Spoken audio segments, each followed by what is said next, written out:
తెలంగాణలో చలి తీవ్రత మళ్లీ పెరిగింది. రాష్ట్రంలోని చాలా ప్రాంతాల్లో కనిష్టానికి ఉష్ణోగ్రతలైతే నమోదయ్యాయి.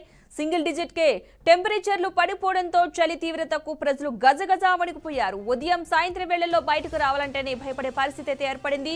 ఉదయం 8 దాటినా చలి తీవ్రత తగ్గట్లేదు. అయితే 2 రోజుల క్రితం ఉష్ణోగ్రతలు ఉన్నట్టుండి పెరిగాయి. చలి తీవ్రత తగ్గి వేడి వాతావరణం నెలకొంది. కానీ మళ్లీ చలిపులి పంజా విసురుతోంది. తెలంగాణలో చాలా ప్రాంతాల్లో ఉష్ణోగ్రతలు పడిపోయాయి.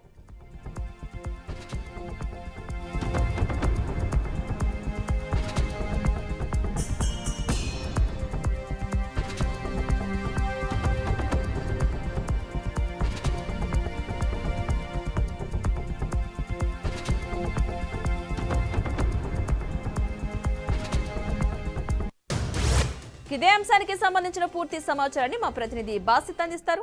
బాసిత్, తెలంగాణలో చలి తీవ్రత మళ్లీ పెరిగింది. రాష్ట్రంలో చాలా ప్రాంతాల్లో కనిష్టానికి ఉష్ణోగ్రత నమోదయ్యాయి.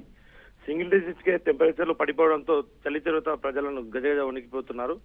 ఉదయం సాయంత్రం వేళల్లో బయటకు రావాలంటేనే భయపడే పరిస్థితి ఏర్పడింది. ఉదయం 8 దాటినా చలి తీవ్రత తగ్గడం లేదు. అయితే 2 రోజుల క్రితమే ఉష్ణోగ్రతలు పెరిగి ఉన్నట్లుండి చలి తీవ్రత కూడా బాగా పెరిగిపోయింది.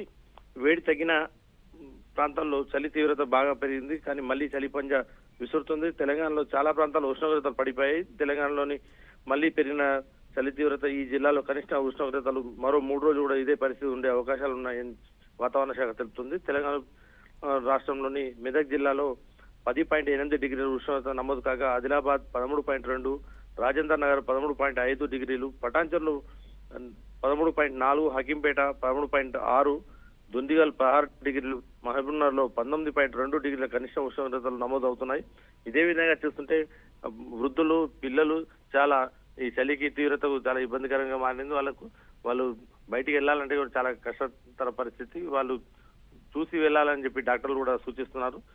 రాత్రి వేళల్లో మాత్రం బయటికి వెళ్ళొద్దని చెప్పి డాక్టర్లు చెప్పడం జరిగింది. Right, thank you Basit.